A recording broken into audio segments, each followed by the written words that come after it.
बीडच्या केज तालुक्यातील सरपंच संतोष देशमुख यांच्या हत्या प्रकरणावरती अंबादास दानवे आणि फडणवीस चांगलेच भिडल्याचे व्हिडिओ क्लिप सध्या सोशल मीडियावरती व्हायरल होतोय।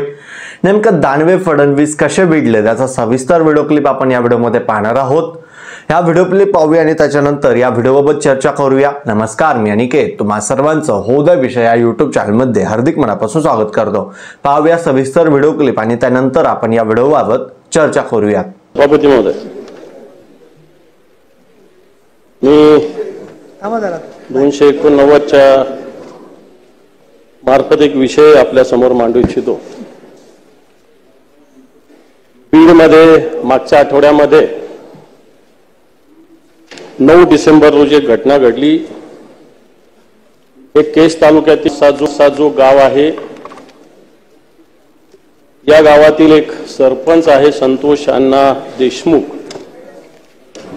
आणि या संतोष अण्णा देशमुखांचा खून करण्यात आला। खून करत असताना तर या सगळ्या घटनेची पार्श्वभूमी जर बघितली तर यामध्ये एक या भागामध्ये कंपनी काम करते, Avaada energy private limited company नावाची कंपनी, आणि या कंपनीमध्ये काही लोक 6 तारखेला घुसण्याचा प्रयत्न करत होते। तिथल्या वॉचमनला त्यांनी मारहाण केली। मारहाण केल्यानंतर कंपनी ज्या क्षेत्रात आहे त्या भागातील सरपंचाला तिथल्या वॉचमनने जो त्या गावातला राहणार असल्यामुळे त्याला फोन करून बोलावलं, आणि नंतर गावकरी आणि तिथल्या काही लोकांमध्ये बाचाबाची झाली। कंपनीच्या अधिकाऱ्यांनाही जे लोक आले होते त्यांनी मारहाण केली, आणि ही सगळी मारहाण झाल्यानंतर एक गुन्हा दाखल झाला, आणि हा गुन्हा दाखल झाला आणि लगेच या गुन्ह्यात जामीन सुद्धा झाली। सभापती महोदय, इथले जे पोलीस स्टेशनचे अधिकारी आहेत यांचा पूर्ण निष्काळजीपणा। जामीन झाल्यानंतर हे पोलीस अधिकारी आरोपींसोबत बसले, उठले, चहापान झाले, याचे सुद्धा फोटोग्राफ्स व्हायरल झालेले आहेत। जे पोलीस अधिकाऱ्यांनी आरोपीवर कारवाई करायची, आरोपीची जामीन झाल्यावर पोलीस अधिकारी त्यांच्याबरोबर पार्टी करतात, जेवण करतात, चहापान करतात, आणि असं असताना नंतर 2-3 दिवसानंतर खरं तर त्या वॉचमनची पूर्ण तक्रार सुद्धा पोलीस स्टेशनमध्ये दाखल झालेली नाही। वॉचमन हा अॅट्रॉसिटी दाखल करा अशी मागणी करत होता, ती झाली नाही। 9 तारखेला या प्रकरणातील असलेले जे सरपंच आहेत, संतोष अण्णा म्हणून नाव आहे त्यांचं, अतिशय लोकप्रिय व्यक्ती आहे, कोणत्या पक्षाचा नाही आहे पण लोकप्रिय त्या गावामध्ये त्या भागामध्ये। यांना या ठिकाणी रस्त्यावर केजचा जो टोल नाका इथं अडवलं गेलं सभापती महोदय, आणि अडवल्यानंतर यांना एका गाडीत बसवून घेऊन गेलं। त्यांच्या सोबतचा एक व्यक्ती आणि त्यांनी त्यांच्या भावाला सूचना दिली। भाऊ पोलीस स्टेशनमध्ये गेला, माननीय मुख्यमंत्री महोदय तक्रार दाखल करा मागणी केली। तक्रार दाखल न करता पोलीस अधिकाऱ्यांनी सातत्याने चाल ढकल केली। 10 मिनिटं झाले, 15 मिनिटं झाले, अर्धा तास झाला, 1 तास झाला, 1.5 तास झाला, 2 तास झाला। 3 तासांनी या सरपंचाची हत्या झाल्याचा निरोप आला, आणि नंतर पोलीस स्टेशनमध्ये गुन्हा दाखल झाला। सभापती महोदय, जर पोलीस गेल्या तक्रार दाखल करून घेत नसतील आणि पोलीस जर सहकार्य करत असतील आरोपींना, सभापती महोदय माझ्याकडे या घटनेचे फोटोग्राफ्स आहे। ज्या पद्धतीनं मारहाण झाली ती जर बघितली तर मला असं वाटतं हृदयाला सुद्धा पीळ येईल अशा पद्धतीनं मारहाण या सरपंचाला झालेली सभापती महोदय, आणि याच्यामध्ये 6 आरोपी आहे। दुर्दैवानं असं सांगावं लागेल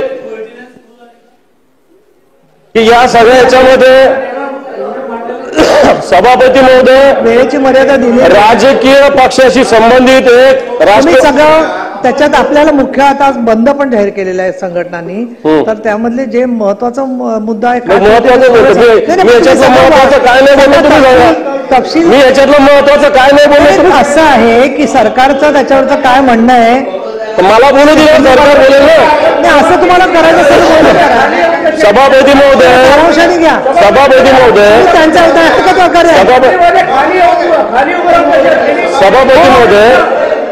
सभापती महोदय, चला सारांश घ्या, चला. सभापती महोदय, तुमच्या सहा गुन्हेगारावर गुन्हा दाखल झालेला आहे. दुर्दैवानं याच्यामध्ये एक राष्ट्रवादी काँग्रेस अजितदादा गटाचा तालुकाध्यक्ष तो सुद्धा याच्यात सहभागी आहे. 6 आरोपी आहे, 3च आरोपी आतापर्यंत पकडलेले, 3 आरोपी अजून पकडलेले नाही. आणि सभापती महोदय, आणखी हा गुन्हा घडल्यानंतर बाप तो बाप रहेगा असं पोस्टर पोलीस स्टेशन समोर लावलं गेलं. या आरोपाने खून करून पोलीस स्टेशनवर बाप तो बाप रहेगा असं पोस्टर लावलं गेलं सभापती महोदय.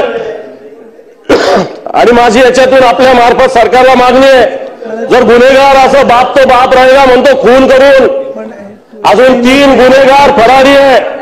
माझी मागणी आहे की या 3 गुन्हेगारांवर लवकरात लवकर आपण अटक करावी. या सगळ्या गुन्हेगाराचे सीडीआर रिपोर्ट तपासावे. कोणत्या कोणत्या राजकीय पक्षाशी ते संबंधित आहे, कोणी कोणी यांना फोन केलेला आहे आणि कोणी कोणी साहेब आपण वेळ दिला नाही, पण बोलू त्यामध्ये आपण वेळेची मर्यादा पाळली पाहिजे. आपण सांगितलं होतं मी तुम्हाला परवानगी देते, पण थोडक्यात घ्या. आता बरोबर 5 मिनिटं झाली, 12 वाजून 10ला सुरू झाला, 6 मिनिटं झाली.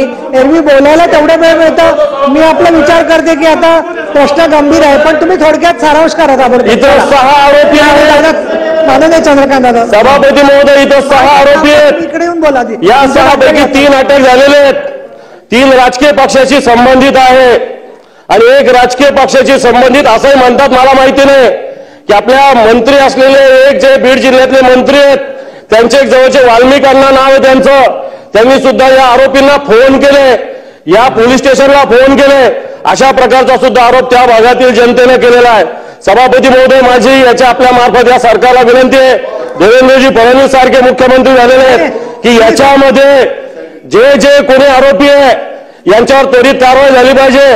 राजकीय पक्षाशी संबंधित असतील आणि पोलीस जर अशा पद्धतीने गुन्हेगारांना सहकार्य करत असेल तर महाराष्ट्र कायद्याचं राज्य आहे का गुन्हेगाराचं राज्य आहे, मात्र हा सुद्धा खुलासा झाला पाहिजे. माननीय मुख्यमंत्री महोदय. माननीय उपसभापती महोदया, बीड जिल्ह्यामध्ये मसाजोगला जी काही घटना झाली आहे ती अतिशय गंभीर अशा प्रकारची घटना आहे.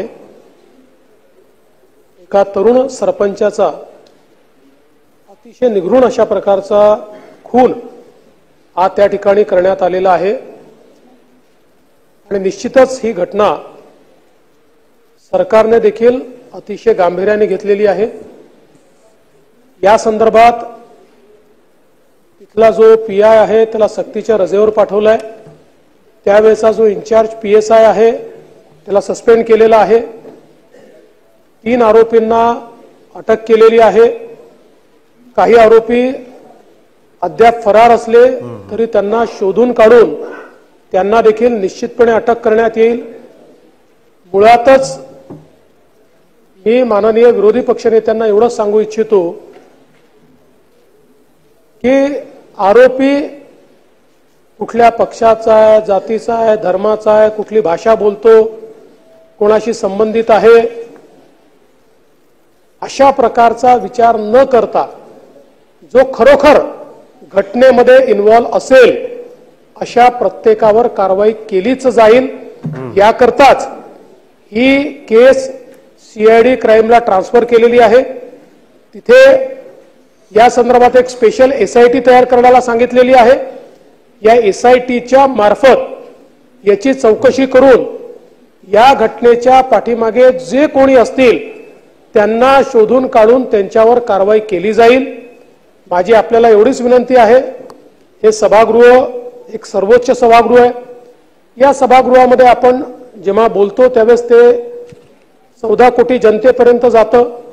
त्यामुळे मंत्र्यांच्या जवळचे वगैरे असं आपण ज्यावेळेस बोलतो त्यावेळेस विनाकारण ज्या मंत्र्यांचा काही त्यात इन्व्हॉल्वमेंट नसतं, सहभाग नसतो, अशा मंत्र्यांवर देखील कुठेतरी अंगुली निर्देश होतो.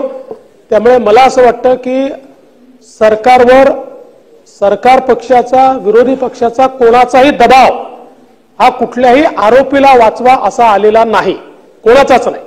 त्यामुळे जे आरोपी निष्पन्न होतील आणि आम्ही याच्यामध्ये संपूर्ण टेक्निकल आणि AI या दोन्हीचा वापर करतो.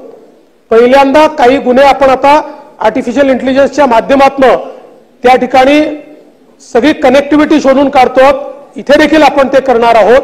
त्यामुळे मी आपल्याला आणि आपल्या मार्फत महाराष्ट्राच्या जनतेला आश्वस्त करू इच्छितो की कोणीही गुन्हेगार असो यातला तो आम्ही सोडणार नाही. आणि ज्या ज्या पोलिसांनी त्या ठिकाणी कामचुकारपणा केला असेल, जाणीवपूर्वक केला असेल, त्यांना कारवाई झाली आहे. अजून कोणी त्याच्यात इन्व्हॉल्व सापडला तर त्याच्यावरही कारवाई केली जाईल. बीडच्या केज तालुक्यातील मस्साजोग गावाचे सरपंच संतोष देशमुख यांची निगरून हत्या करण्यात आली आहे. संतोष देशमुख यांची आधी अपहरण करण्यात आली होती आणि त्यानंतर त्यांची निगरून हत्या करण्यात आली. या घटनेवर विरोधकांकडून महायुती सरकारवर निशाणा साधला जातोय. संतोष देशमुख यांच्या मारेकरांना अटक व्हावी यासाठी मस्साजोग गावाच्या गावकऱ्यांनी रस्ता रोको आंदोलन सुरू केले होते. तासाचा रास्ता रोको आंदोलनानंतर पोलीस अधीक्षकांनी गावकऱ्यांना सगळ्या मागण्या मान्य केल्या होत्या. तसेच पोलीस अधीक्षकांनी 2 पोलीस अधिकाऱ्यांवर कारवाई केली. या प्रकरणात तपास आता CID कडे वर्ग करण्यात आलेला आहे. तसेच 3 आरोपींना अटक करण्यात आलेली आहे, पण 4 आरोपी अद्यापही फरार आहेत. या घटनेवरून हिवाळी अधिवेशनात विरोधकांकडून सरकारला घेरलं जाण्याची शक्यता आहे. विरोधकांनी आज सरकारच्या चहा पानाच्या कार्यक्रमावरही बहिष्कार टाकला. त्यानंतर मुख्यमंत्री देवेंद्र फडणवीस, उपमुख्यमंत्री एकनाथ शिंदे, उपमुख्यमंत्री अजित पवार यांच्या पार पडलेल्या पत्रकार परिषदेत फडणवीस यांना परभणी आणि बीडच्या घटनेवर महत्त्वाची प्रतिक्रिया दिलेली आहे. बीड जिल्ह्यातील अतिश निगूर्णपणे सरपंचाची हत्या करण्यात आली. या प्रकरणी काही लोकांवर कारवाई केलेली आहे, काहींना सस्पेंड केलं आहे तर काहींना घरी पाठवलेलं आहे. 3 आरोपी सापडले आहे. 4 आरोपीचा शोध सुरू आहे. ते लवकरच सापडतील. केज CID ला तपासणीसाठी दिलेली आहे. सोशल CIC ची स्थापना करून या केस संदर्भात सर्व चौकशी आम्ही करणार आहोत. आरोपी कोणीही असो त्याला सुट्टी देण्यात येणार नाही. अशा प्रकारे घटना या महाराष्ट्रात गंभीर्याने घेतल्या जात आहेत आणि गंभीर्याने घेतले जातील. त्यामुळे SITच्या माध्यमातून सर्व धागेदर शोधून काढले जातील. हे काम निश्चितपणे करू असं देवेंद्र फडणवीस यांनी सांगितलेलं आहे. तर मित्रांनो, तुमची या व्हिडिओवर जी काही प्रतिक्रिया असेल ती तुम्ही नक्कीच कमेंट करा. अशाच नवनवीन न्यूज अपडेट्स पाहण्यासाठी, राजकीय घडामोडी पाहण्यासाठी आपल्या होऊ विषयाला नक्की सबस्क्राईब करा. तर चलाच मिळून व्हिडिओमध्ये एक नवीन विषयासह. तोपर्यंत धन्यवाद. जय महाराष्ट्र. मिळूच एक नवीन व्हिडिओमध्ये नवीन विषयासह.